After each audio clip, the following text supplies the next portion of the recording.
Hello, good morning guys. Today I'm gonna show you to repair this LG inverter AC, which is 2.5 HP. The error of this and the problem, it is always blown out the fuse every time the switch on the breaker, or it it, it has power on.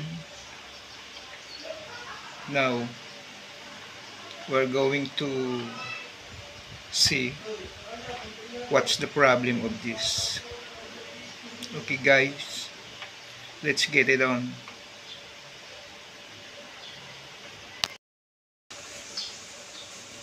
So now guys, after checking and troubleshooting this LG, I found out that this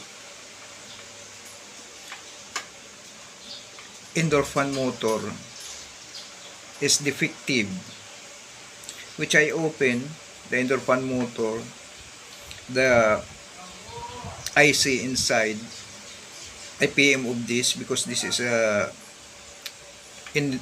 inverter motor which is burnt. There is a probability that when they clean this unit, they water this indoor fan motor. That's why the water got in. Now this fan motor which I use, this is black, which is not the original fan motor of this. I just tested only if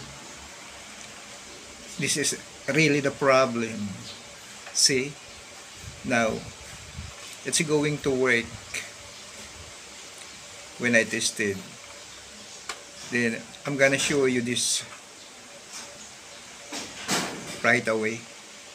Okay guys,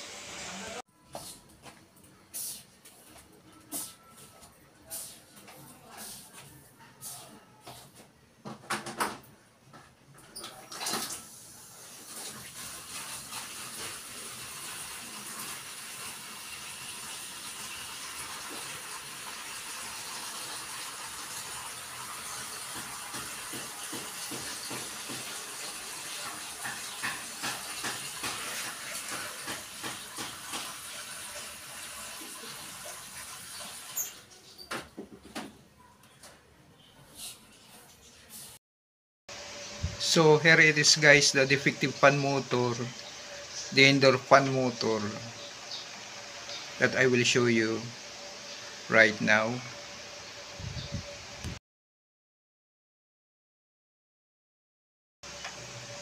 So okay guys, thank you very much for your watching of this video, and also thank you very much for the viewers and subscribers for supporting my YouTube channel. See you in the next video. Bye.